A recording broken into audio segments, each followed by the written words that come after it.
My name is Suresh Patel, and welcome to today's webinar on entrepreneurship in the cannabis space in South Africa. And I am the stakeholder manager for Fields of Green for All. We're a nonprofit organization with over decades experience as cannabis reform activists. And my role is to build relationships with individuals, organizations, and businesses who all share an interest in how the cannabis industry can take shape.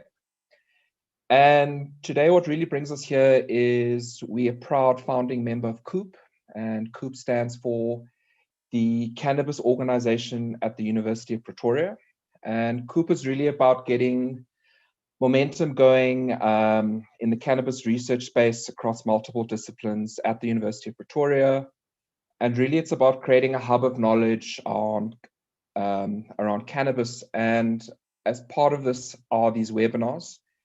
And these webinars are really meant to get the conversation going on the issues that we're facing as a cannabis industry. And we really hope that these discussions could potentially lead on to perhaps research initiatives that will ultimately move us all forward as an industry. And just on that note, Coop, we've just recently launched our website. The link will be posted in the chat just now. And that is www.cannabisorgup.com. So if all the viewers could just give it a visit, as well as follow us on social media, on LinkedIn, as well as Instagram. Now, our previous webinar, which was towards the end of last year, was on the legalization of cannabis, and our panelists discussed really the cannabis bill that was proposed and the various shortcomings, and you can find that video online as well. So today's webinar is discussing entrepreneurship in South Africa in the cannabis space. And the problem is that we're in a bit of a gray area because it's very legal to grow and consume cannabis in the private space following the 2018 Concord judgment, but it is still very illegal to trade in it. Now, this obviously means people are still being arrested, but thankfully, there have been discussions around a national cannabis master plan, which is being led by the Department of Agriculture, and we really hope that this is going to fast-track trade laws in the space.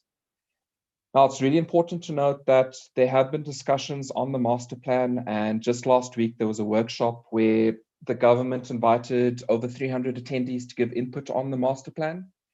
And this week, they've also are accepting written submissions on the master plan itself. So, I mean, ultimately, we really hope that the master plan creates a space for lots of entrepreneurial activity because we need that in the country. And we hope that it's going to create a space that's very dynamic and equitable. So I think the timing of these master plan discussions and this webinar is perfect. So let's dive in. So like, as I mentioned, even though trade is still currently illegal, there are many other types of opportunities available for entrepreneurs right now. As well as when trade laws are put into place. So today we've got 5 panelists, each with very different journeys to how they got here today.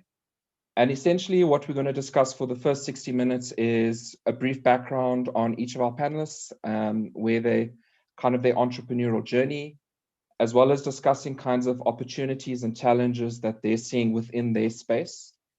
And then from 2 o'clock, we're going to open the floor up to a Q&A session from questions from our viewers. And just on that note, please feel free to ask questions in our YouTube live stream and Facebook live stream, and they will be filtered towards me. And just a note for our panelists, please keep your videos on and just control your mics when you're speaking and not speaking.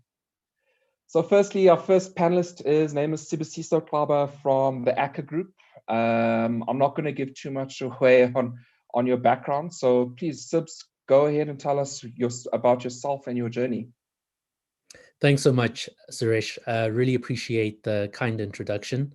And thank you to Mark, the University of Pretoria Fields of Green for All, for organizing such a timely and important webinar around the entrepreneurial opportunity in the space. And so really appreciate this great event today. So just by way of introduction, my name is Sibusiso Xaba. I am the co-founder and CEO of ACCA Group, or Africa Cannabis Advisory Group. In a nutshell, we are a cannabis and hemp specialized services provider that works to basically help a broad range of stakeholders, including governments, corporates, entrepreneurs, communities, and institutions, formulate and execute on their cannabis projects or initiatives. So we've got a strong focus on strategy formulation. So in other words, if you're someone that's looking to enter the cannabis industry, you know, where do I start? What do I do? What should I focus on? Where are my strengths in this industry? Where are perhaps my blind spots and my weaknesses?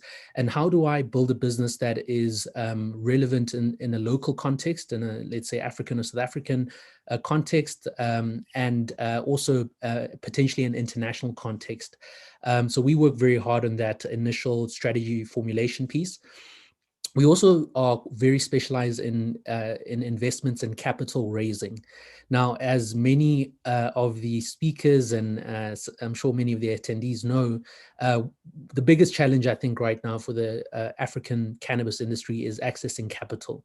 Quite often these projects are extremely capital intensive, and our investors haven't quite caught up with really understanding the cannabis industry for what it is. So we play a role in helping to direct capital from a broad range of investors, high net worth individuals, family offices, asset managers, pension funds, private equity funds, both internationally and locally, and assist in channeling this capital into the right projects on the continent.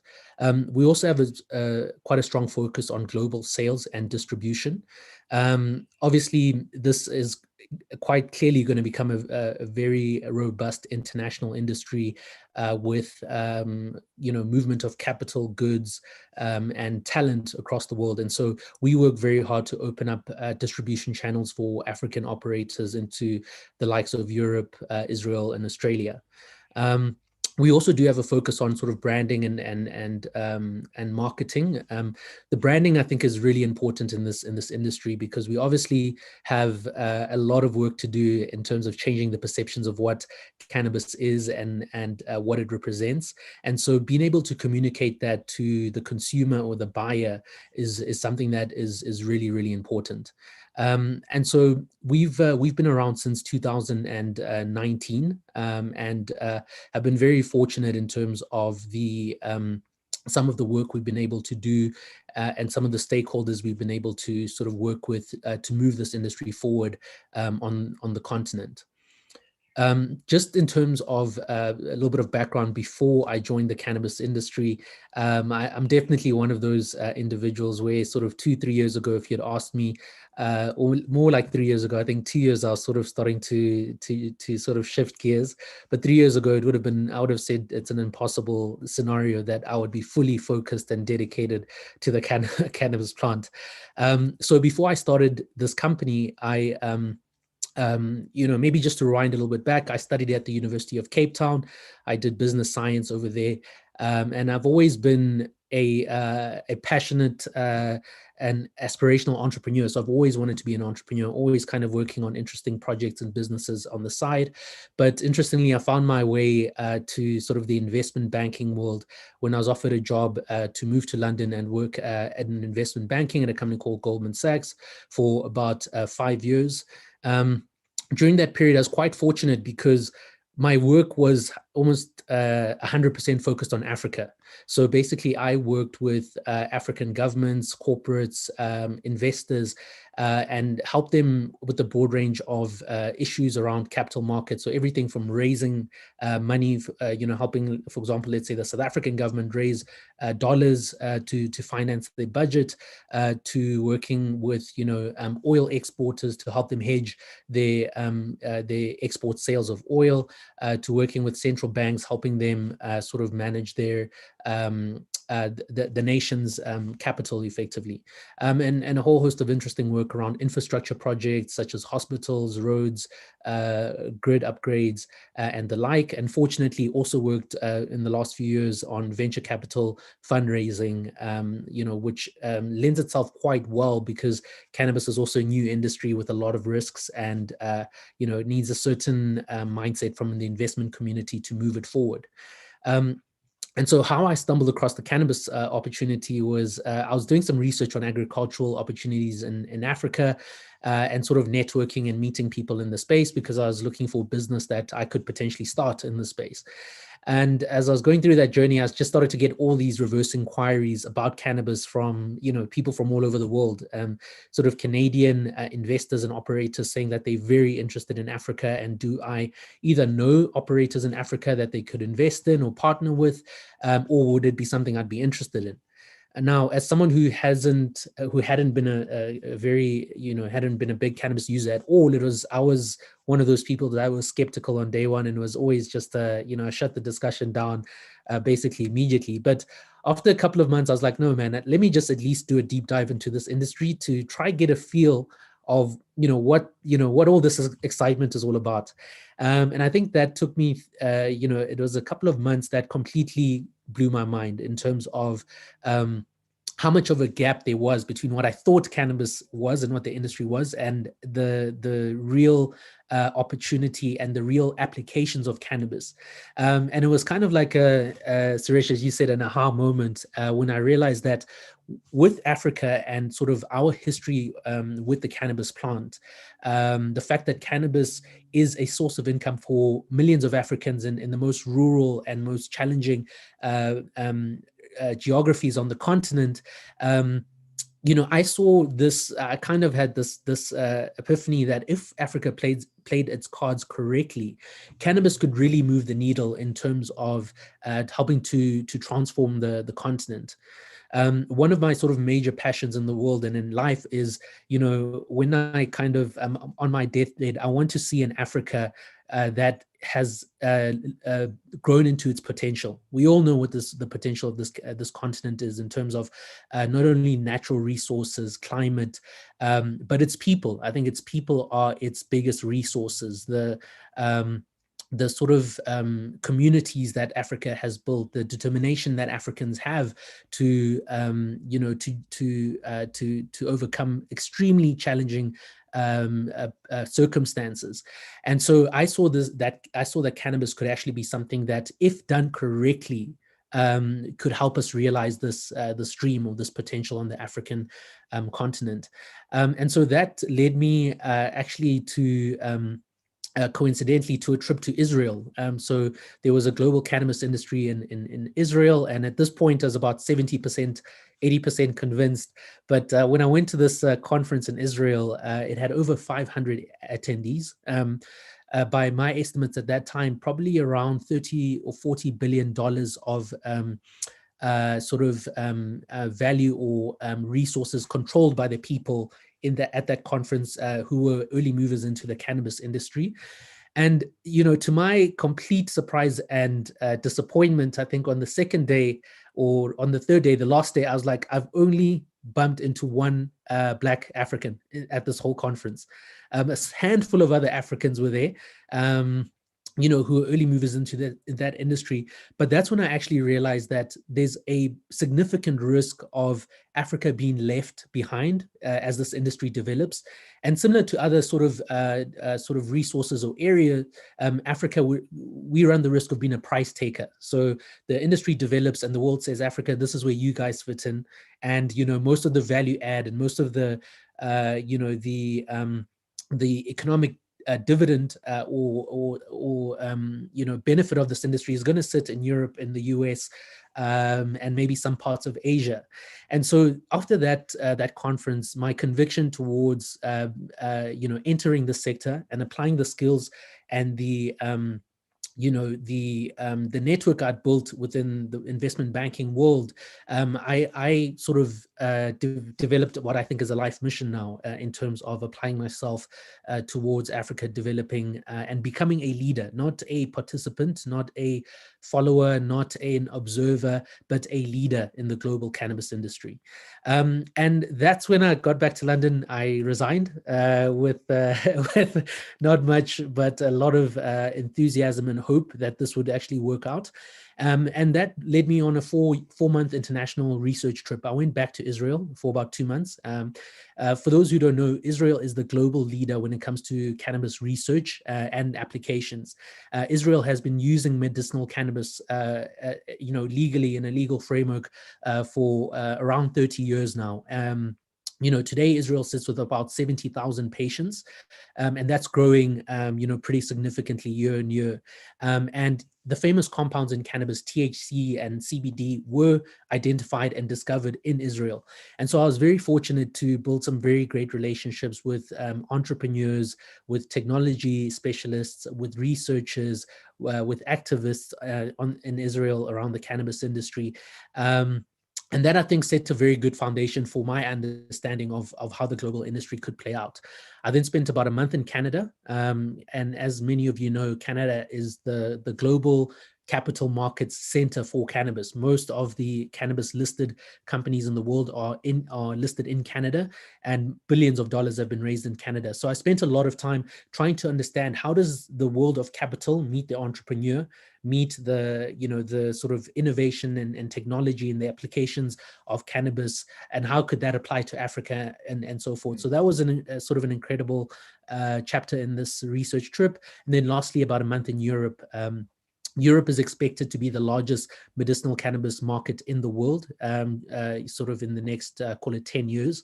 And one of the reasons for that is because Europe has got an aging population. So the average age in Europe is significantly higher than that of Africa. And obviously that comes with a lot of sort of pain and inflammation related medical conditions. And so cannabis as a plant-based medicine is expected to find a home in Europe. And so after that trip, I moved back to South Africa, and we officially opened the ACCA doors in 2000, towards the end of 2019. And we haven't looked back since. It's been quite a journey. It's been, it's entrepreneurship in general is challenging, but then overlay that with cannabis, and you're talking about times 10 in terms of the how much of a ride it has been and can be. And so that's our story. And that's who ACA is. And I think maybe the last thing worth mentioning in terms of what we've been doing and working on is that we have entered into a strategic relationship with a company called Global Go, which is a US-based services provider. Within Global Go, we've got alliance partners in 8 countries with good coverage in South America, Europe, and North America. And Global Go was founded by a gentleman named Paul Rosen, who the first cannabis company on the NASDAQ. It's a company called Kronos Group, and it's a $5 billion company today. And so we've been very fortunate in forming this partnership, and especially because of the nature of the partner. I think Paul Rosen and the Global Go team, which houses the likes of Stephen D'Angelo, who's considered the father of cannabis, are very determined to see a world where cannabis heals, uplifts, and transforms human beings and societies at large. And so those values are actually really important in a world where a lot of people are in this industry to make a quick buck and to make money at all costs. And so we've been very fortunate to have an international partner who has the right values around the potential of this plant to transform. Are the kind of investment opportunities or opportunities for entrepreneurs that go beyond cultivation and extraction? For instance, things like grow shops or content providers, or the whole other list of services that are available. I mean, could you maybe just shed some light on what things you have come across? Sure. So the first thing I'll say is that one of the big challenges with the cannabis industry in Africa is that the average person who's interested in going into this industry almost assumes that the industry is entirely growing cannabis and then selling what you grow, maybe processing it and so forth. And I think that has some good merit in that, Africa, we've got, an immense amount of arable land, great conditions for growing, a great culture of growing agriculturally, but also subsistence farming. And cannabis, it's something that's very natural to many Africans. However, if you take a bit of a step back and look at what try understand cannabis's many applications, you begin to sort of it begins to blow your mind in terms of the thousands of different types of applications and businesses that can be started within the cannabis industry. So first and foremost, the global cannabis industry, according to New Frontier data, in total is about a $300 billion industry, north of $300 billion. Now, and society's goal over the next, let's say, 20 years, even though some countries will be later than others, is to shift that illicit industry into a legal framework, and for us to understand the plant better so that we can use it in our day-to-day lives for medicinal purposes and the like. Now, one of the kind of questions we ask ourselves is, okay, what needs to happen to support $300 billion of product being moved and sold? And the truth is a lot. There's applications within the technology space, there's applications within the services space, there's applications within the sort of education space. Trent is on the call, who runs Xaba, one of those really, I think, outstanding sort of interesting businesses. There's applications within sort of formulation and industry materials. So it's extremely broad. So from our perspective, we understand the love for cultivation, and we also support that aspect of it.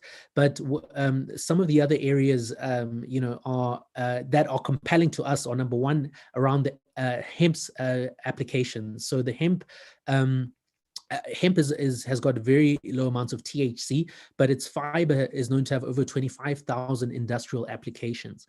And from our perspective, with hemp having been one of the most effective plants at absorbing CO2 from the atmosphere, us being able to substitute hydrocarbon-based products, plastics, and the like with hemp, not only allows us to develop sustainable materials, but it also allows us to develop them in a way that's carbon neutral or carbon negative, and that is an immensely important problem that society has today. How do we produce less carbon or absorb a lot of the carbon that we are currently producing? So that's one area we really like. Another area is, for example, one business that we're engaging now for potential investment is the company that's basically set up a mobile hemp extraction sort of van, if you will. So in other words, these guys have said, look, if hemp is going to be grown in some of the most rural parts of this continent, how are those people going to process the hemp into end products? How are they going to, for example, extract oils from the hemp and the like? And so they've created this mini unit that has got the ability to act as a mobile processing sort of center for remote growers of hemp. And so it's one of the many ideas that we like that are very closely associated with with innovation within the cannabis industry. So I think what I would say is that do your research within the industry, actually, go a little bit deeper than sort of the usual sort of cultural, more recreational perhaps, or wellness sort of headlines that we see, and try and understand this plant at a first principles basis, at kind of the ground up basis, and you'll be surprised at how your life experience, your knowledge, what you are currently doing in life, and hemp's or cannabis's applications can meet to form really, really interesting businesses. Cool, Sibs. Thank you so much for that. I think we're going to go on to our next panelist. And I think it really leads on to from what Sib spoke about. I mean, he's obviously dealing with entrepreneurs and for a really good company, you need a strong management team. And I feel with Trenton, Birch is from Xaba, Africa. He's in the cannabis education space. I think he's really positioned his organization to not only provide cannabis training and upskilling, but it really is a nice kind of complementary business that will help fuel investment or basically other entrepreneurs entering the space because they're going to be more informed. So without further ado, I'm going to pass on over to Trenton. So you cut off at the end there, Suresh, so I'm assuming you were introducing me. Thank you so much. Thanks for that insight, Sib. It's always good to hear your brain churning out cannabis knowledge. Yeah, my name is Trenton Birch. I'm the CEO and co-founder of Xaba Africa. My journey personally in the cannabis space has been a long one. I started using cannabis at a very early age, something that I don't make too public because as research now shows you shouldn't be using cannabis too early on, but I essentially come from the music industry, and music and cannabis are like hand in glove, so it's always been part of my life in some way. For most of my life I didn't realize what it did to my body. All I know is it made me feel good, it helped me relax, it helped me deal with stress, helped me with creativity, and I knew it was non-toxic. But in terms of the actual physiological side of it, I wasn't aware till much later in my life. I lived in London for 9 years, sort of similar journey to Sib's. Spent quite a lot of time there, where I got a cannabis street warning, which at the time I thought of fobbed off, but soon after found that if you get 2 cannabis street warnings in the UK, you get a criminal record, which means you can't travel to places like the States, etc. Got quite involved actively in marches there, and I've always been quite outspoken about cannabis and the benefits that I think it has. My journey into the sort of more formal space in terms of launching a business, I spent 9-10 years in the education space. I run very involved with a non-profit called Bridges for Music, where we teach young entrepreneurs how to make music and how to be entrepreneurial. And I also ran creative media schools. So found myself from music into education. And a number of years ago, probably 8 years ago, got into or discovered the wonderful world of edibles. And I know that many people have had some horrific experiences with edibles. Thankfully, I'm not one of them. I believe that they are an incredible way to consume cannabis without the smoke. And I started taking steps to start a business. I had meetings, and at the time I had 2 very young kids and didn't feel like going to Polesmore, so I made a decision to put that on hold. And then when the Cannabis Expo sort of started to bubble, I put my head up and went, okay, this might be the right time. And I went to LA for a few weeks. I went to Spain to do as much R&D as I could, dug into the industry, met as many people as I could, and came back. And at first we weren't sure which direction we were going to take as entrepreneurs. We knew we wanted to be in the space. We weren't settled on how or where. I mean, there was no industry, so we were part of creating the industry. Had a few little bumps, started an app, didn't work out, started something else, didn't work out. And slowly, as I started to get to grips with the space, just took my skills in education and put them into the academy. We also run a retail side of our business. I'm very, very into health and wellness. And through the retail side, we do CBD products. So we're essentially an education, health and wellness company in the cannabis space. In terms of the journey with our academy, we launched officially 10 months ago. We're the first cannabis education platform on the continent. So we did a partnership, thank you, with a very interesting company in the States called Medical Marijuana 411, who are kind of top of their game for medicinal cannabis content. And we just realized that in terms of the medicinal industry here and cannabis, it's nowhere, to be honest. There are some people who have been at it for a while, but it's a very small segment. So we licensed the content in, we repurposed it for the continent. So we removed all the American prohibition history and replaced it with South African prohibition history. And then we've developed our own grow courses. We do commercial grow courses, 3-day immersive courses where you get to learn about how to scale up. A lot of guys are growing 10, 15, 20 plants at home, but scaling up and growing 5,000 plants is a whole nother ballgame. So we do immersive courses where we take people to visit Sapra farms to really see it. So we teach it in the classroom, and then we take you out to see what we're doing. And recently, well, I say recently, in the last 2 days, we've launched Africa's first cannabis campus. So I've literally just did the opening ceremony before I came onto this webinar. Yesterday we had our first classes, and the day before we had our orientation. So we're very, very proud to have the first cohort of people, and it's what the beautiful thing is, it's a very mixed bag, you know, mixed race, mixed culture, people from all over the country. And I think the thing that we always try and push and speak about is collaboration in the industry. Sadly, as a developing country, scarcity is an issue. So we have the scarcity mentality where people don't work together because they believe that that the pie is so small. So we have, you know, lots of different segments in verticals, and people working against each other in the industry, which is sad to see. So our philosophy is the pie is big enough. We need to knowledge share. We need to collaborate. We need to work together. You know, at the end of the day, the green rush, we believe, is a fallacy. We believe it's smoke and mirrors. We do believe that there's a lot of potential in the industry, but it's going to take time. So people who are entering the industry just to make money, I would advise them against that. You know, enter the industry because you have a passion for cannabis and a passion for making a positive difference and changing the world effectively. I personally believe cannabis has the potential to you know, create seismic shifts in the way the world is operating. I mean, I say this with reservation because I know this can be a bit controversial, but I do believe that, you know, COVID is actually a blessing because the way the world has been going over the last sort of, you know, 30, 40, 50 years is catastrophic. And in the next 20, 30 years, if we don't wake up and change the way we behave, I believe Mother Nature will give us, you know, a bigger clap than we've ever had, and COVID will look like a blimp.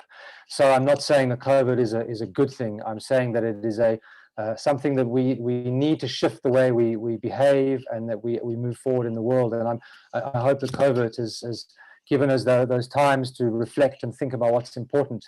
And I think cannabis is not a silver bullet for South Africa, but has huge potential for, you know, economic empowerment, and to move our population forward on a health and wellness basis. We have an obesity crisis in our country. We eat badly. Our nutrition is poor. The challenge at the moment is the CBD market is only available to a very high LMS. How do we ensure that CBD is available to, you know, our rural populations, our township populations? So there's a huge amount of work to be done. And through the academy, we're trying to teach our students to be very holistic. We teach growing from seed to harvest. We teach medicinal cannabis. We teach cannabis business. And what we also teach is what goes under our sustainability and wellness program. So we teach permaculture, food security. You can't grow a tomato or basil by the time you leave. You won't get through the course. And the reason for that is because people need to be empowered. You know, and if you're growing cannabis, you should also be able to grow food. Mindfulness, every morning we do a team meditation. We check in with everybody. We do gratitude journal writing. We're really trying to keep the essence of cannabis and what it is, which is community, which is health and wellness, which is spirituality, which is opening and changing perceptions. We're trying to make sure that our graduates step out into the world and also can take that spirit with them. Because, you know, we do need money, as Seb says. You know, I mean, I'm not a protectionist in my nature. You know, I'm a collaboration person. But we can't allow cannabis to be colonized by global players. You know, I keep getting people constantly going, yeah, we're interested in Africa, we're interested in Africa. And like, why are we interested in Africa? And it's purely driven by capital. And we do need capital. The industry cannot grow without capital. As Sib said, a lot of investors are sitting on the fence. As cannabis people, I talk about cannabis freely, and every time I step out of that zone, I realize that we still have decades of prohibition that we have to fight through. We still have a population we need to educate. You know, there's still a lot of work to be done in a lot of spaces. So we need VCs, we need private equity, we need money involved, but we are very into partnerships. You know, it can't be a sort of colonial takeover of our resources. We need to be able to manufacture here, we need to be able to process here. We can't be exporting the raw material and bringing it back in. So there's a lot of work to be done in the industry. I certainly feel super blessed to be in this space. I wake up every day with purpose. It's not easy. You know, we can't push out. We have challenges for entrepreneurs, you know, out there listening to this. One of the key challenges is marketing. As a small entrepreneurial company, we don't have big budgets to go above the line. We can't target markets on social media because of the rules and regulations. So we have to be clever. We have to do guerrilla marketing. We have to be tenacious. But I think that just my parting shot is I think one thing we do need is we need more action from government. You know, this master plan is all good and well, and I'm excited about it. But you know, the concourse ruling in 2018 was almost 2.5 years ago, and now there's a master plan, and it's like, and I do appreciate the government have had to deal with COVID, and there's a lot of other issues. But you know, we need things to happen now. We need SAPA, a regulator, to be scrutinized in terms of the way they're moving forward. They are slowing the industry down. We need this industry now. We need it to come online as fast as possible. Our economy needs it. Our people need it. And so that's kind of the essence and the mandate that we are driving through education and everything we do.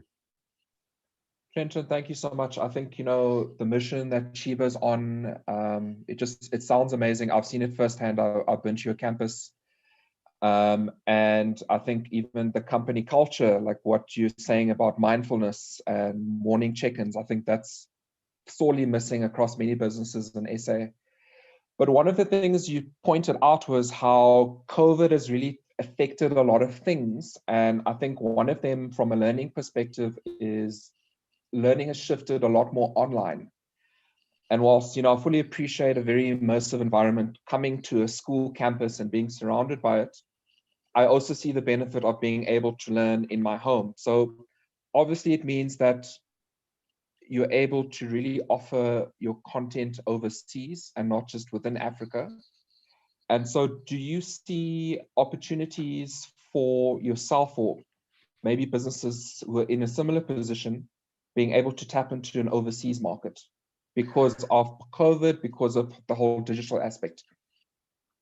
Absolutely, Suresh. It's a very valid point. So we run online courses, self-study and blended.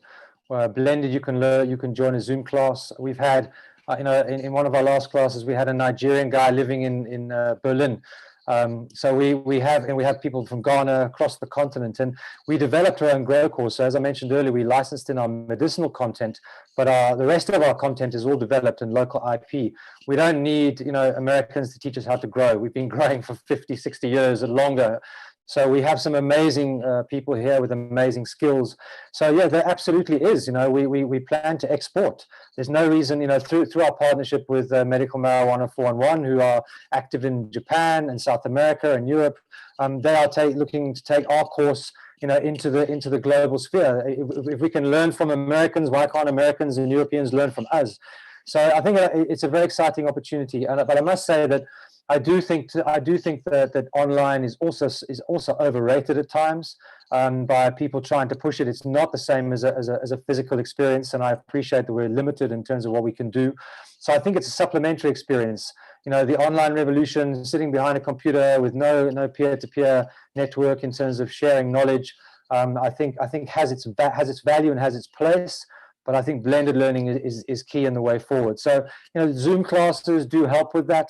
But I do think you're absolutely right that there is potential for us to become a powerhouse of education for cannabis globally.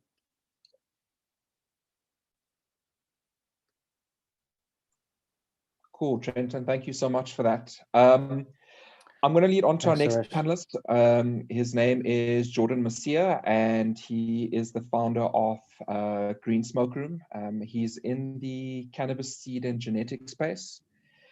And I think his role, I mean, he's been in the industry for quite a long time. And I mean, his role in terms of providing seeds and genetics, it's really a stepping stone into the whole industry, I think. And so, Jordan, over onto you. Hello, Suresh, and thank you for putting this together for us. So as Suresh said, I'm the founder and managing director of Green Smoke Room Seeds. We registered in 2009 in South Africa. Registered as we were originally an online head shop, selling your paraphernalia, learning the markets, and I mean, it took about 2 years, and then we started, during the 2 years, we were aggregating a whole bunch of seed breeders from around the world and putting together the list of guys who we wanted to bring into South Africa, as we did see that there was a huge gap in the market that you could not get seeds anyway. So in 2011, we added seeds to the website, and the website, I mean, by 2013, we had 138 international breeders that we had aggregated and put online, and we had to open up the market, not only to Africa, but internationally. 2013 came and we looked at operations overseas. Due to laws in South Africa, we were doing more investigations into it, and we actually saw that the legalities on trade of seeds in South Africa then was completely illegal. So we did change our operations. We got a cannabis license in California. We moved our full breeding operation to California. We registered another business in Spain where we could start trading as our actual trading company and start selling seeds through there. So, you know, we had to jump through a lot of these hoops to kind of get our business going. And that goes along to my journey. You know, we started in 2009, but I always had to dilute my time, and I was always invested into other businesses in South Africa up until 2018. And that was purely based on laws in South Africa and the industry here. And I mean, our company overseas in California was doing very well, but being a South African living here, I wanted to, you know, do something in this country, and I wanted to make sure that I always had faith that the laws would change. I mean, to me, they never made sense. So I always, you know, we always kept Green Smoking going. We pushed it, we put marketing into it, looked for the avenues to make sure we could keep the business running. But really, I couldn't commit all my time to it. I couldn't invest, you know, my full attention to it because, you know, I had to look for something else in South Africa that we could do here. And then in 2018, I mean, during that time, I was in the jewelry industry, and it was at the end of 2017, beginning of 2018, that I was going overseas to America, Asia, and we were looking at the jewelry expos. And I've been to 3 or 4 shows in the jewelry expos.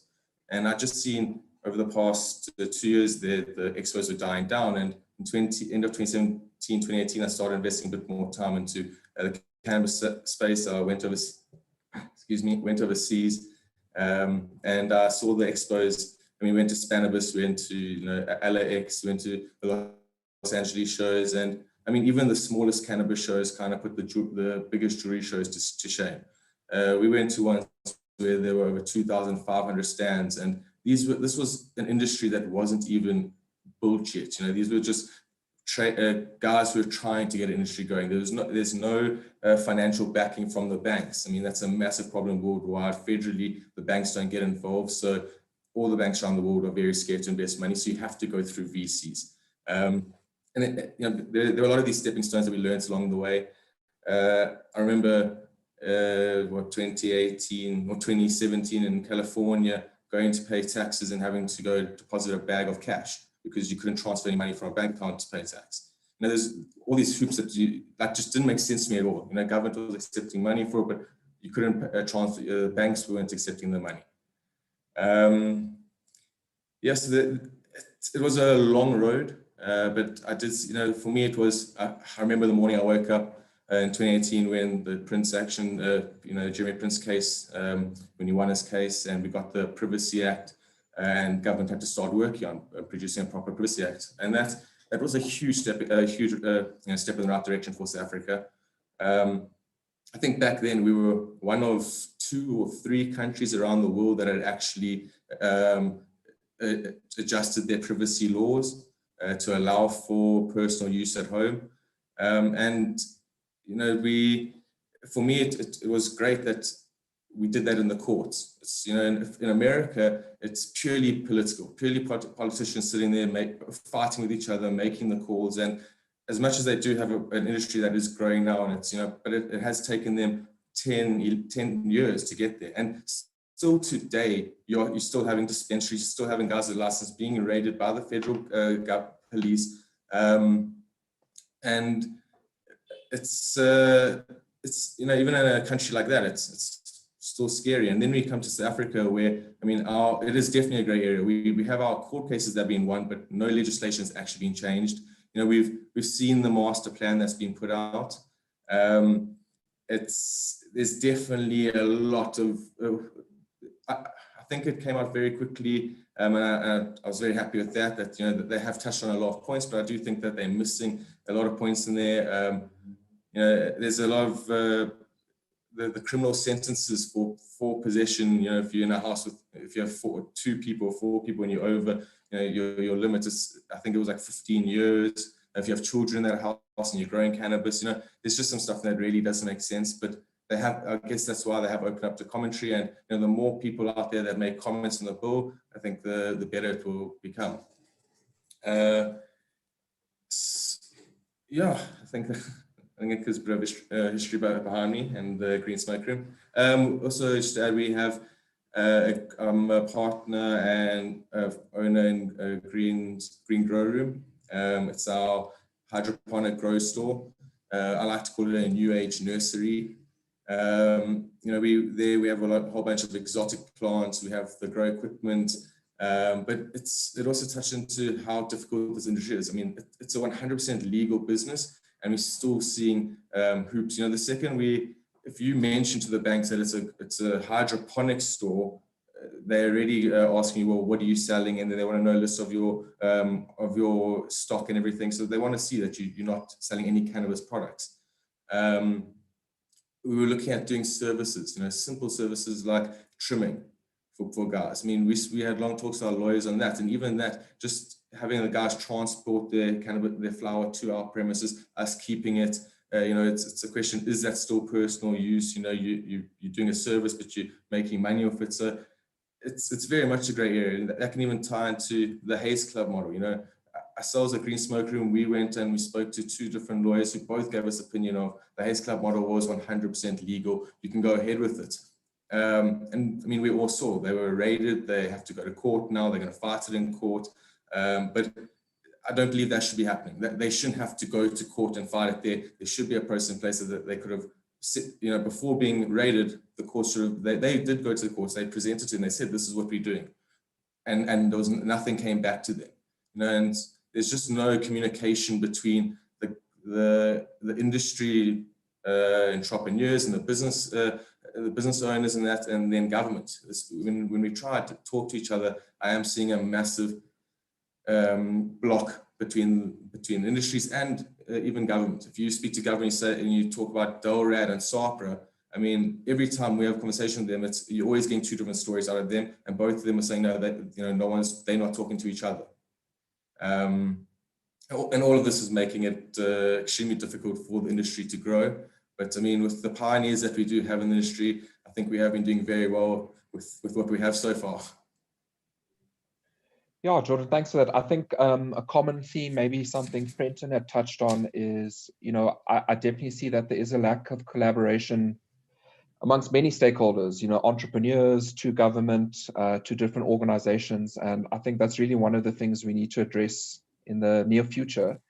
So what I wanted to maybe chat to you about is, obviously, when you were initially in the space, there were a few seed companies. And if we kind of fast forward to today, there are a lot more companies either importing seeds, but more interestingly, I find, particularly on Instagram, there are a lot of people who are starting their own seed companies within South Africa.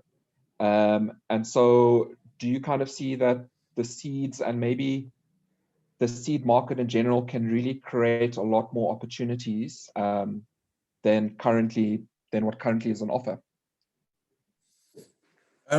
So definitely. I mean, we're a country that's leading in the direction of we're already in a space where you're allowed to grow at home. Legislation's being drawn up for how many plants you can grow at home. So there's a huge space for breeders. We don't want to be stuck with the same genetics forever. We always want to be seeing what's the new best genetic. I mean, the amount of, we haven't even touched on, I don't think we know every single cannabinoid in the cannabis plant yet.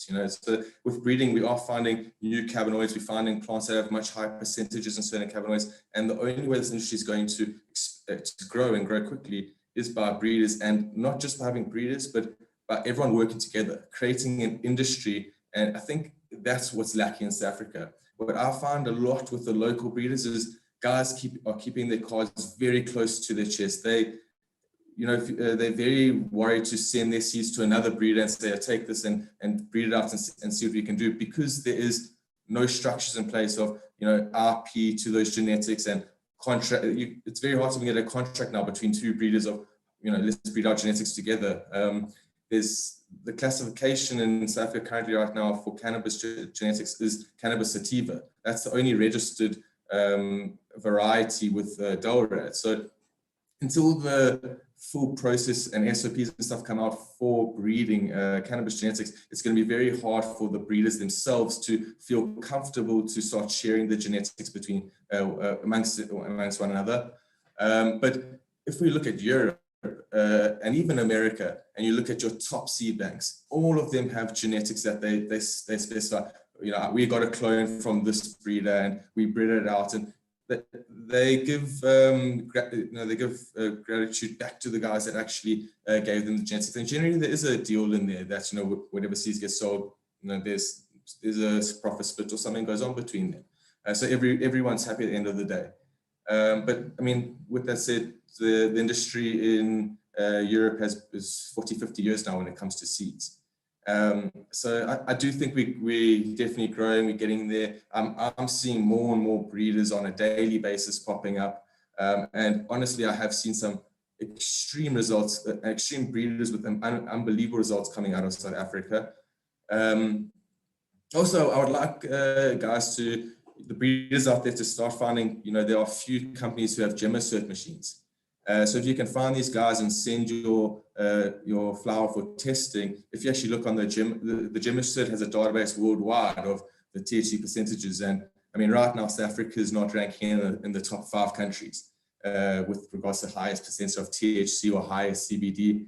So it'd be nice to see our name up there. But I do believe that once again is because lack of education, lack of people knowing that we do have these facilities. There are grow shops where you can take your flower to get tested. Yeah. Cool, Jordan. Thank you so much for that very interesting insight. I'm going to go on to the next speaker. His name is Sam Mzizi, and he's in the magazine publication business, particularly focusing in cannabis. Besides magazines, he's also on content production.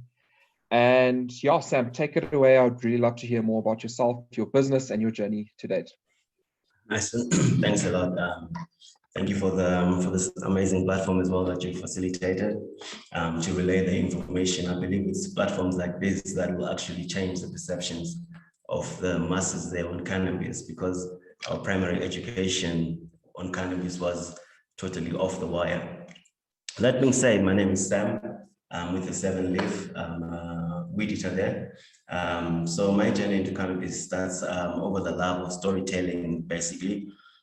So I've always liked writing stories in school, writing for the school magazine and all that. So I tried cannabis when I was still in school as well. But the good part is I tried it on the higher grades.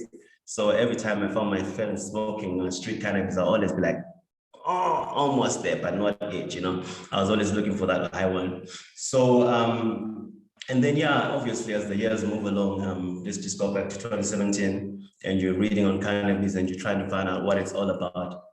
The previous year, I lost my mom to cancer, so I've been studying a lot on cannabis and the healing aspects that it plays with regard to the cancer front. So 27, I'm studying and I'm finding out, and I'm failing to find African content that's talking about this guy that stays in Soweto. He took weed for cancer and he got healed. So we're busy smoking and we're talking like, yo, Jans, how about we do a magazine and we just start telling South African cannabis stories and just African cannabis stories. So that's how the journey starts with 7-Leaf. And then in April 2019, a year later, we released the first issue of the magazine, and so we've been repositioning from there.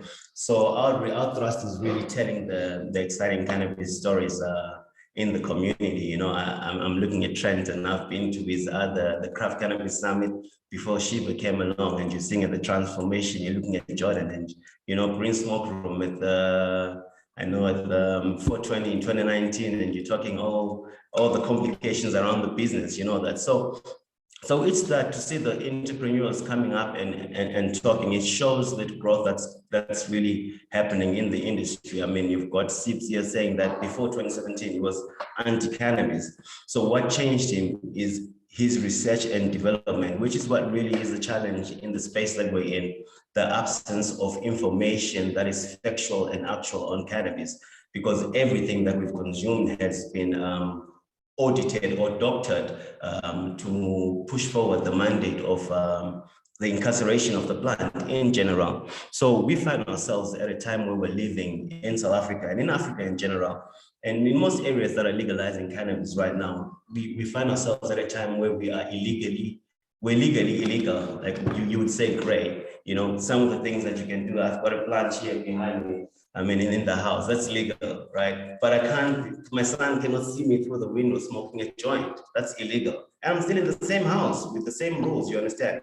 So that's the framework that's there. So what's needed now is, outside of these complications that we have as a community in terms of interpretation of the proposed framework, of the submitted master plans and everything, we need the community to collaborate and come together and bring the information that is actual. I mean, Jordan can come there and say, yo, in terms of seed, this is what it is. Robyn can come there and says, in terms of legality, this is what it is. Trenton, in terms of growing, in terms of investment. So we need everybody to come together and push. You know, I'm excited because even in the space like that I'm in the media space, I mean, you've got a lot of houses coming in. I mean, you've got Skype magazine that just showed up, you know, and they recently released issue 2. That's like so super cool, because there's like over 50 million of us, you know, that need to hear about cannabis. And we're not just talking South Africa, we're talking Africa. We like the prototype of what all the other nations need to then emulate and look, you know, and say, okay, this is what South Africa is doing. Yeah, 2016, medical cannabis was legal. Other countries copied it. 2017, Zimbabwe came in and did the same thing. Zambia came in. But who's going to give the people the factual information on that? The pioneers that have been there in the space. We, the players, you know, but we also need the government and the stakeholders to come into the party, because they seem to be more fragmented than us, the cannabis community, because there is infighting in the cannabis community. It's not a secret. I mean, you've got different people pushing different agendas. You've got the existing community saying, blocking the guys who are coming into the space. When you look at things like that inside our space, it slows us down. But then the government also, it's got SAPRA for regulation. It's got the Department of Investment for Exportation and Trade and Investment for Importation and Exportation. It's got the Department of Agriculture for the master plan. It's got the SAPS for following up on the regulation. It's got the Department of Justice to issue the legislation. There's no cohesion. So because of that, we're 3 years in with just a master plan, say, okay, now let's talk. And what happens in the last 2 weeks? Please bring in contributions. We've been pouring out contributions since 2018. We've been pouring out contributions since 2019, but they're not coming to the party. And now when there's an uprising from the community and the community is airing their discontentment because the document that they've presented doesn't speak to us, the community that has been existing, fair enough, I'm 5 years old, probably in the community, but there's guys who've been there for 10 years, 20 years, you know, and they've faced the ground, they've been arrested, they've spent nights in jail, and now this plant is being free. Where are their opinions? You know, where are their opinions? The master plan talks about 900,000 cannabis growers in the heart of South Africa, but then talk about legitimizing those growers. It's silent on that.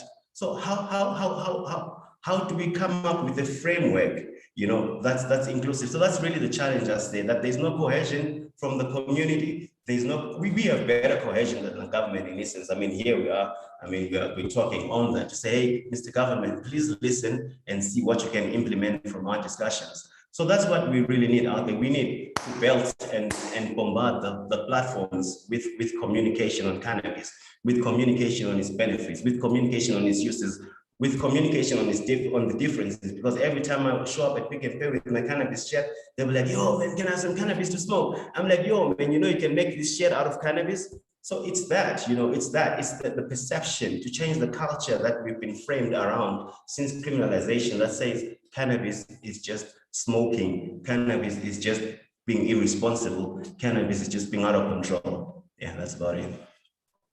Sam, thank you so much. I think you touched on so many important issues that all of us are facing and the whole community is as well.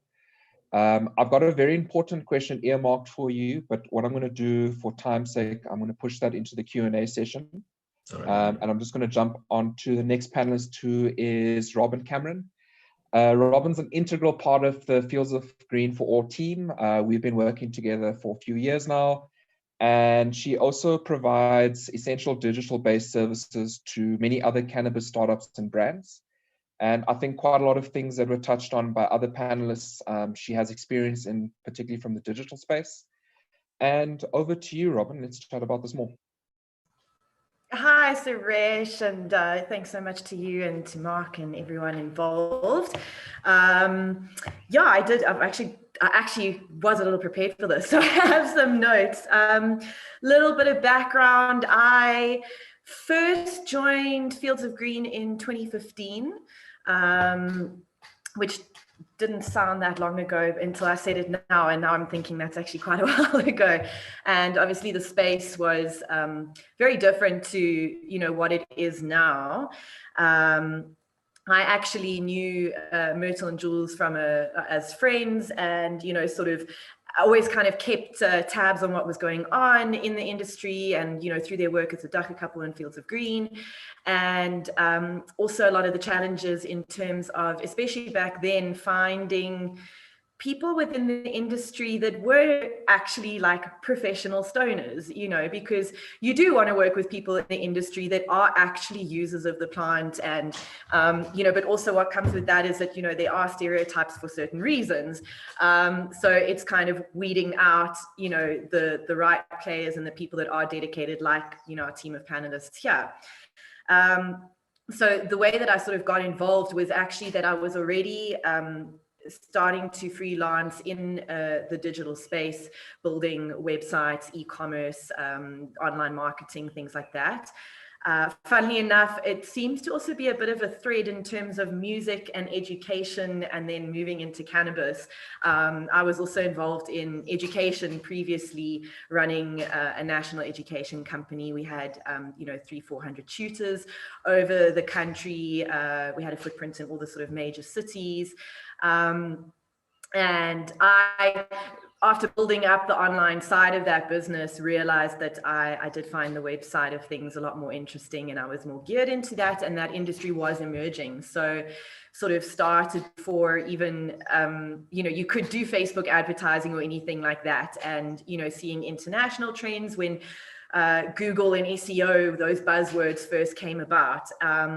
And yeah, I just started with a conversation with Myrtle, and I think that's, I offered my services. So whilst I was a big user of the plant and a supporter, my focus was actually from my expertise. And I think that's also something, a little bit of advice for anyone. And I think Sam, one of you guys mentioned it, but sticking to your skills, you don't have to go and suddenly move into a whole separate thing. There are enough opportunities to use skills that aren't necessarily always directly related to cannabis. So for me, for example, it was the marketing, the SEO, etc.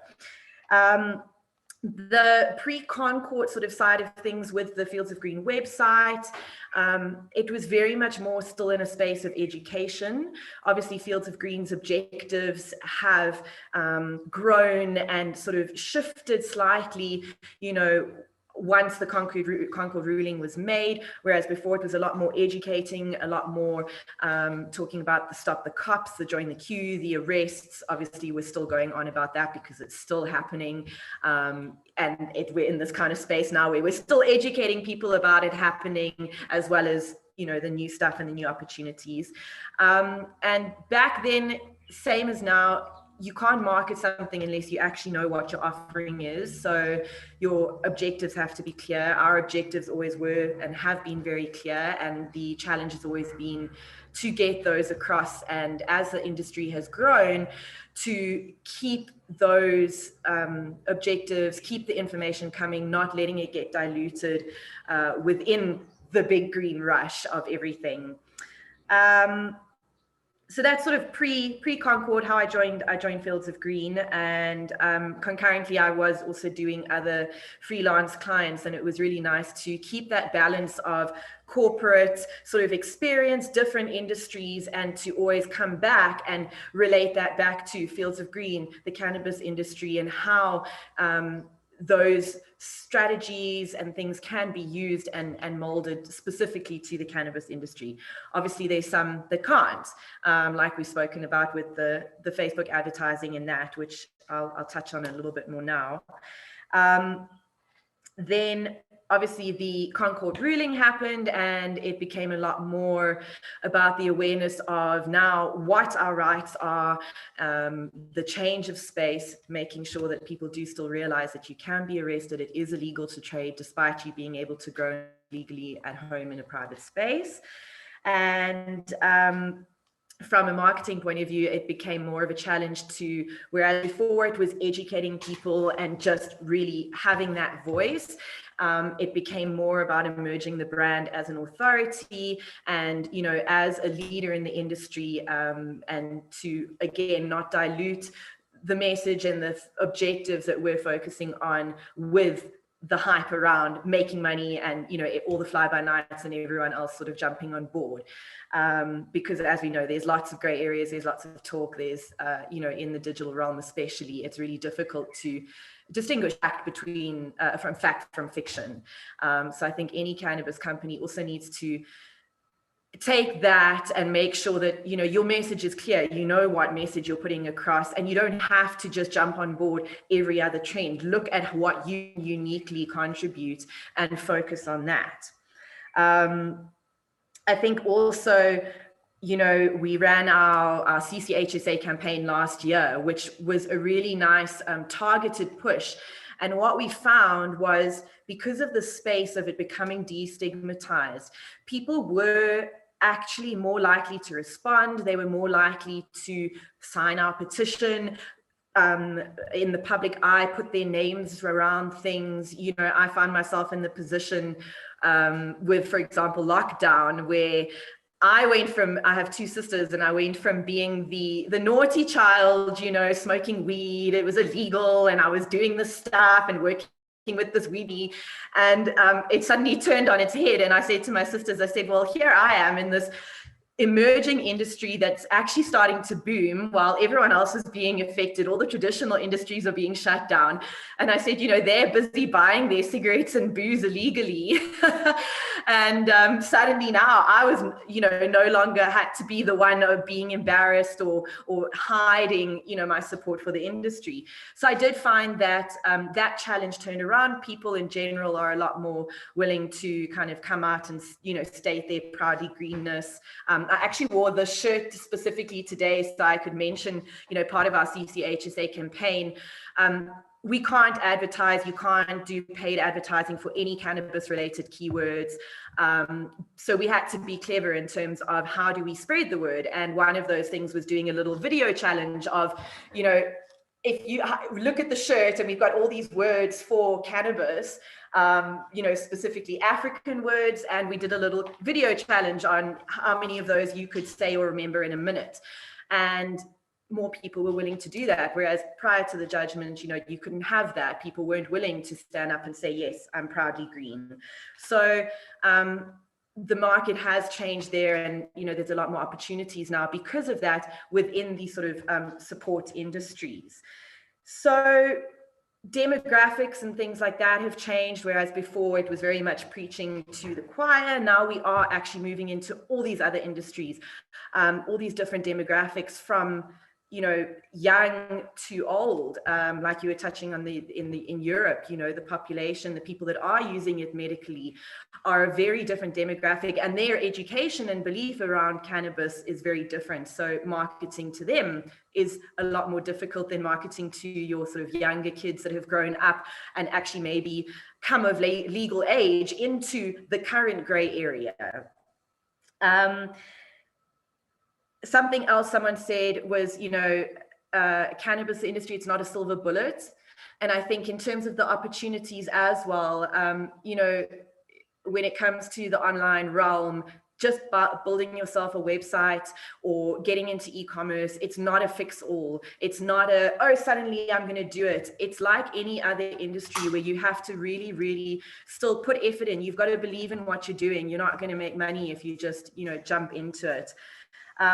So some advice for people coming into the industry is, you know, focusing on things that you are good at. Also, you know, coming back to your consumers, your demographics, and making sure you are actually speaking, engaging, and again, like everyone has said, coming back to your community. You don't have to go looking for funding or businesses to partner with. You have them in your community already. You know, you don't have to go and reinvent the wheel. There are enough people in the industry and there are enough opportunities. I think that's the other thing, is that there are enough opportunities. Just because I build websites doesn't mean there's not opportunities for everyone else.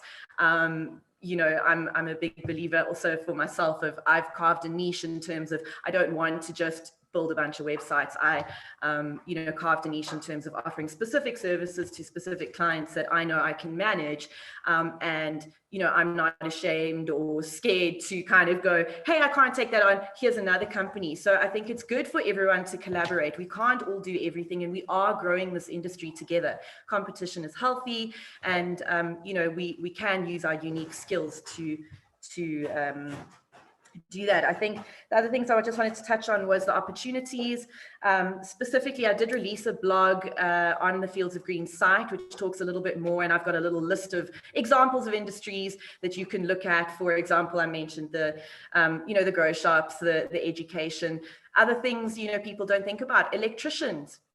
You can be a really great electrician, expand your offering to noobs like me who don't realize the power's gone off and I think I need an electrician to fix my lights.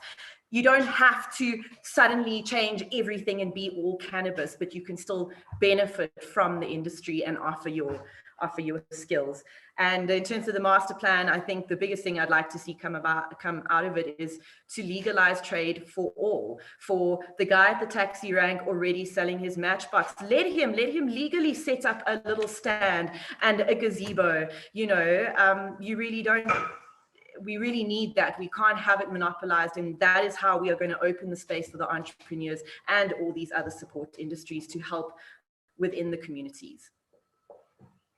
Cool, Robyn. Thank you so much for ending that discussion off on a really positive note, and the fact that it needs to be freed for all. And I think what we're going to do right now, we're going to move on. You know, time's running out a bit, so I'm going to go over some of the questions that have been asked, but there have been some trends in some of the questions. And I think a big one is, and something we get asked, I think probably on a daily basis at Fields of Green for All, is how do I get a cannabis license? Because whilst we have spoken about all the different opportunities there are in the space, it boils down to always that question: how, as a layman, can I get a cannabis license, and how can I start growing and selling cannabis? So I'll maybe pose this question possibly towards Sibs, Trenton, and Jordan, if you've already operated in the space. Firstly, what are the kind of high-level steps of getting one? Is it feasible? I'm guessing it's not for many people without the capital. Yeah, could we kind of unpack that a little bit, please? Sure, thanks, Suresh. So first and foremost, I think it's important to, so obviously I think this is a South African context, but Lesotho was obviously an early mover into the cannabis industry sort of 3-4 years ago. And so the majority of cannabis licenses that have been issued on the continent have been in Lesotho. By our estimates, it's north of 200 licenses that have been issued in Lesotho. And in South Africa, I think that number, the official numbers, I think sort of kind of 16, 17, but you know, there's obviously a lag in terms of reporting what has been inspected and approved. So maybe call it around 30. Now the license you know, question or you know, sort of aspiration is unfortunately one that is sort of unacceptably difficult at the moment. You know, so although the licensing fee, let's take South Africa for example, is, you know, call it 23,000 or something like that, nothing too onerous. The a license fee applicant is actually required to set up some of their facility infrastructure before being granted a license. Now, because you are applying for a medicinal cannabis, cultivation license, for example, this is regulated under SAHPRA, the South African Health Products Regulatory Authority, and it's very much, let's say, regulated or viewed the same way as a pharmaceutical or nutraceutical product, which, as you can imagine, is extremely expensive to set up these facilities that meet all these standards and requirements for a sort of pharmaceutical grade product. And so, I'll give you a very broad range in terms of how much has been spent on developing these facilities on the continent, but everything sort of as low as, call it 2-3 million to as high as 400 million rand. And so, this obviously presents, a very, very clear and obvious exclusion for most Africans. Less than 1% of Africans can really sort of afford those types of licensing fees and so forth. But at the same time, even if we look at South Africa, I think we also have to distinguish between cannabis and hemp. So the government had been issuing hemp licenses during the course of last year, and those are a lot actually easier to sort of finance, also around 23,000 rand. But the good thing with the hemp license is that you don't need all this expensive infrastructure in the same way that you do with, or the hemp permit rather, the same way that you do with cannabis. But the hemp license or permits have been sort of a temporary kind of research and development initiative by the government. But as we stand today, there isn't a sort of framework by which someone can get a hemp license to commercially grow and trade and process or trade hemp. And so we kind of at this point, this very sort of, to your point earlier, this limbo sort of position where, yes, for those with the capital, with the connections, they can, raise a few million rands or dollars, set up these facilities, have them inspected, and have those businesses sort of up and running. But hemp hasn't been activated as yet, and so there's a lot of waiting at the moment from sort of the population around when will these hemp permits be made available, so that we can start to produce local fibers, CBD, and we've imported millions and millions of rands worth of CBD over the last sort of year, 2 years or so, which quite easily could have been grown and produced in South Africa. We've imported hemp for car inners and infrastructure, billions of rands, and that could quite easily be grown and produced here for the automotive industry. And so it's a very difficult and challenging sort of position that we're at this moment. I do know that government is, they're saying the right things in terms of wanting to move forward on hemp, for example, and sort of indicating that they are thinking about how to make even maybe on the medicinal side, that industry a lot more accessible. And so it's a challenging one at this moment. I think just to add to Sib's comments, there's a lot of guys growing at home, growing in their backyard, who aspire to make a living out of it. When you want to grow medicinal cannabis, it comes with medicinal principles, consistency. It has to be the same, when someone's taking cannabis for an illness, they can't be taking the same brand of product, but it changes every month. So growing on a medical level is very, very complex, and there are reasons for that. I think where there is an opportunity, just to sort of stack on what Sibs was saying, is going for cannabis clubs, because at the moment, technically speaking, you can grow for a cannabis club and you get paid for your growing services. You don't get paid for the actual cannabis. With the Haze Club, we have no idea where that is going to go, but based on sort of Spanish models and other international models, we do believe the cannabis club model is a good model, as long as it's regulated, as long as it's managed. At the end of the day, there's one key thing that we need to keep in mind here, and no matter what happens, at all costs, we must protect the consumer. Whether it's a recreational consumer who just smokes weed, we can't have pesticides, we can't have fungicides in the cannabis. If it's somebody on the medicinal side taking CBD, even just for sort of mild anxiety or stress or pain, we have a responsibility as an industry to make sure that we have clean product. So I think in terms of, the people on this webinar who are looking to grow and to make a living out of growing, trying to aim for big factories and big farms is very, very capital intensive. So growing for cannabis clubs, I think, has huge potential in the country. So I wanted to add there, I'm giving the government the benefit of the doubt here, but it's leading on to what Trenton said, that we have to understand the difference between the recreational sector and the medicinal sector. Right now, the government is looking at the medicinal sector, and there were medicinal licenses given out to growers, to farmers, and these medicinal licenses, the government, I think, they did put this barrier in entry in because there were already a lot of farmers out there that were struggling and had these facilities ready to go. They just needed a new crop. So I think they wanted to see, the guys that already had experience in farming, that understood the industry and went with them first. Because if you see, there are a number of those farmers that got licenses first. Their facilities were ready to go. And now they start handing out more and more licenses to other guys that have built their facilities and have kind of learned. So I do believe that there was a reason for that, as well as it's a medicinal market they're looking at. They're not looking at your person who's growing just for recreational use. They're looking at a medicinal product that, like Trenton says, needs to be 100% stable. Every single batch that comes out needs to match. And to get that, you have to have a very costly, intensive facility. And I mean, you're talking pharmaceutical, you're talking Aspen, you're talking Johnson & Johnson. These are pharmaceutical companies that produce medicines all the time, and it's highly capital intensive. So for guys who are growing at home, even guys who have 2,000, 3,000 plants, I think if you want to look at getting into the medicinal space, I would advise looking at the genetic side.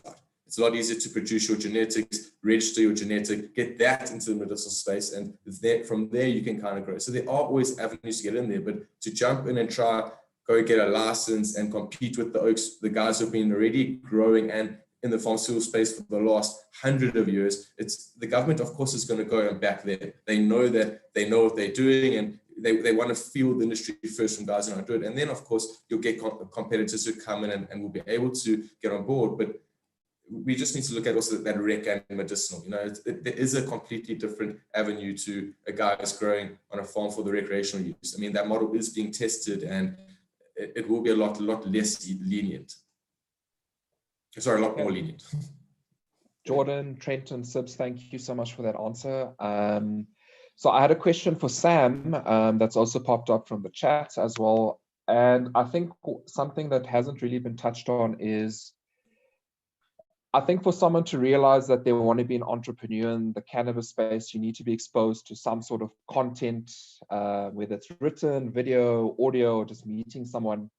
And in your space, Sam, how do you feel about, places like townships, smaller kind of cities or towns, much more rural placed kind of areas?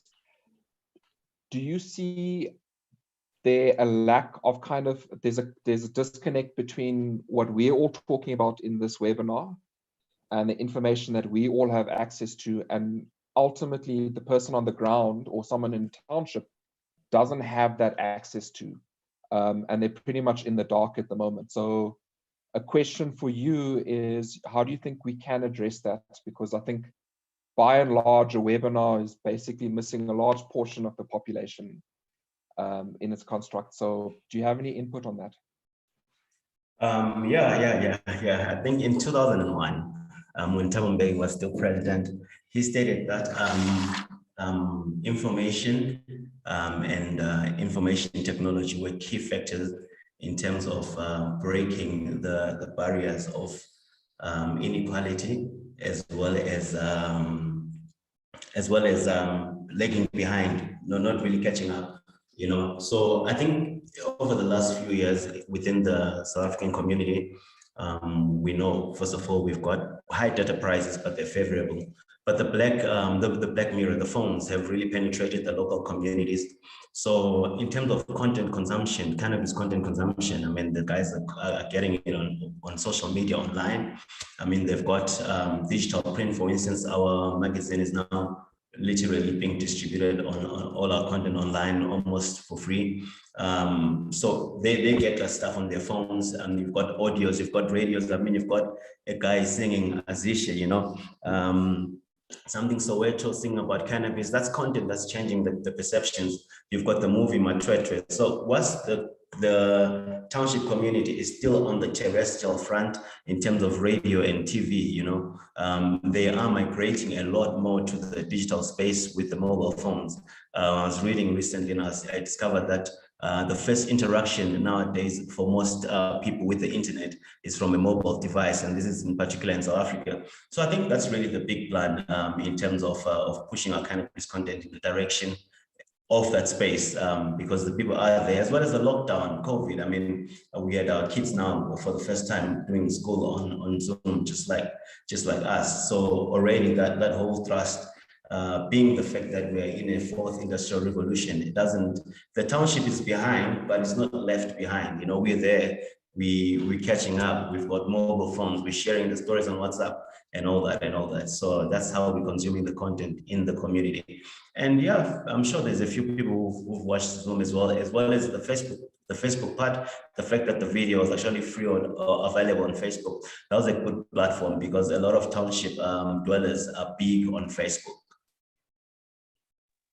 Fantastic, Sam. Thank you for that. So I've got one last question, and then we're going to go off into closing comments. This is from Pierre van der Hoven, and he asks, do the panelists think the South African cannabis industry is attractive, encouraging, and welcoming for investors and potential investors?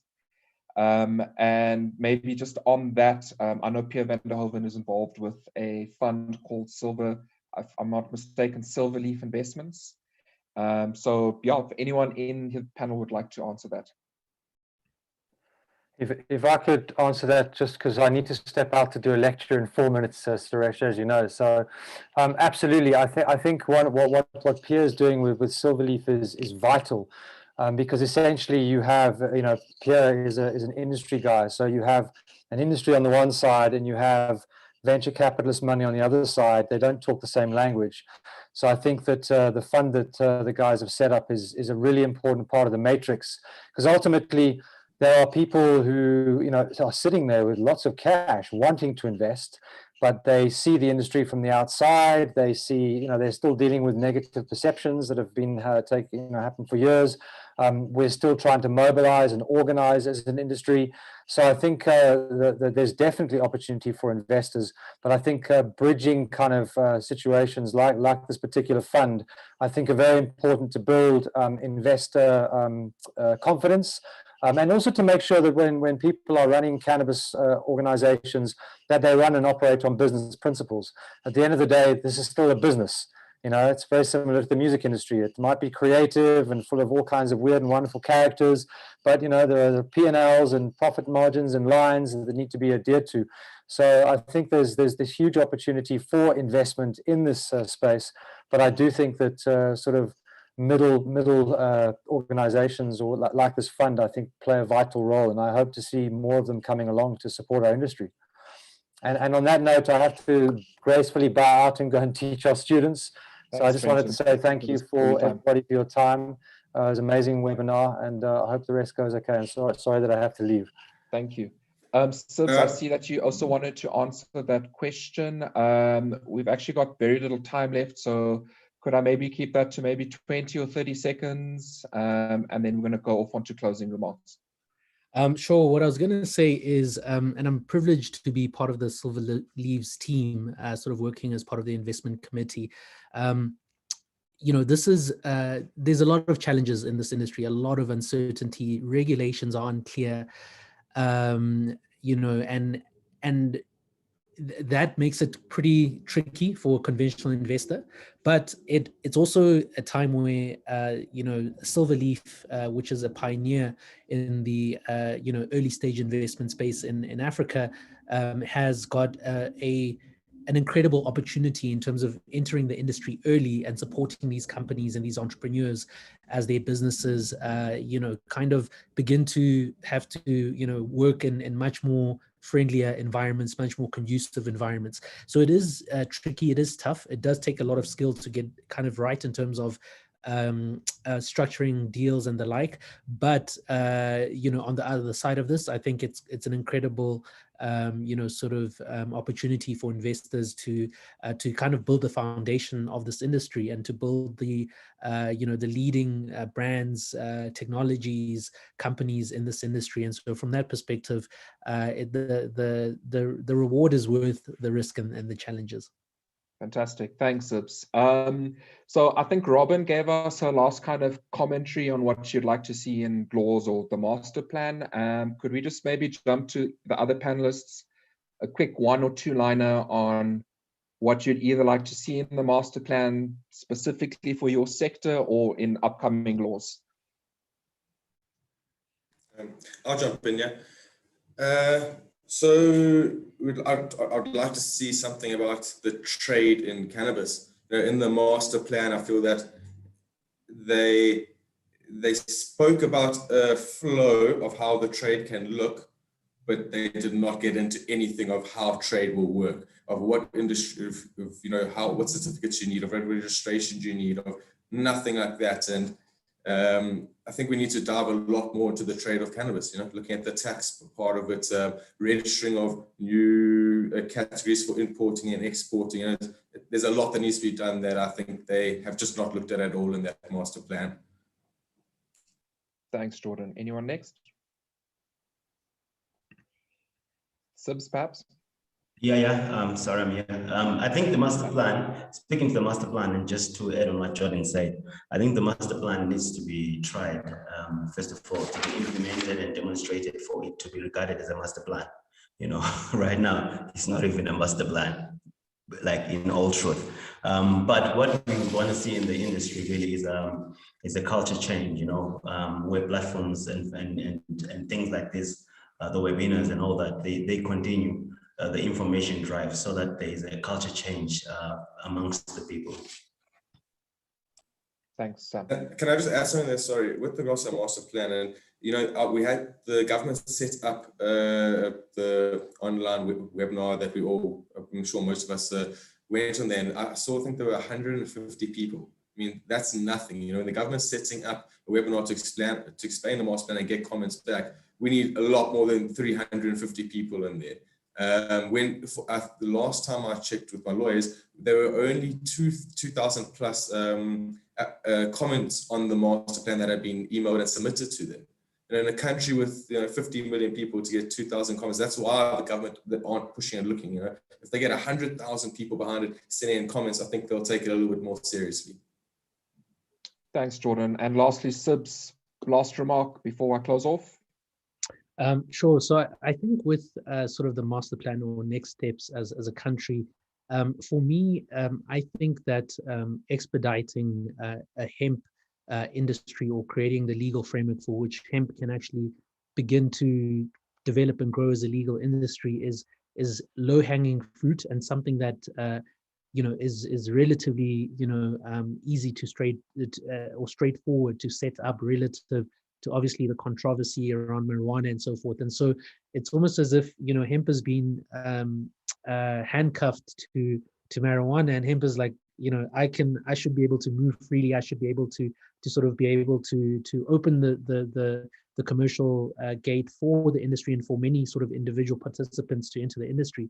So I think that's one that we need to, as a matter of urgency, move forward on and look to get entrepreneurs, farmers, rural communities into the hemp industry as soon as possible. There's a whole host of other challenges around the master plan, also being quite explicit about rural development and upliftment, which I think has to be prioritized, particularly because of how tough South Africa's economic situation is. There's people today that are not able to feed their families or are on the brink in terms of being able to sort of provide for themselves, afford things like education and the like. And so the master plan has to move in parallel with development of its sort of rural and township economies. And it can't be an afterthought or something in a few years where, you know, we've got, you know, massive companies that have got these, you know, great operations, which I'm not saying that's necessarily bad because they'll create jobs and so forth, but we can't leave, you know, the most vulnerable South Africans behind when it comes to the need for this industry to be established. So those would probably be my 2 points. Thank you, Sibs, for that. I really appreciate everyone's input today, all the questions from our viewers. And yeah, I'd like to thank all our panelists, everyone at Coop who made this happen in the background, everyone at Fields of Green for All who assisted with the live stream. This webinar has been recorded. We're going to share it very shortly. And we just want to make another mention. Can you follow Coop on our social media? That'll be popped into the chat just now. And we look forward to more Coop webinars in the future. And just another big thank you to all the viewers.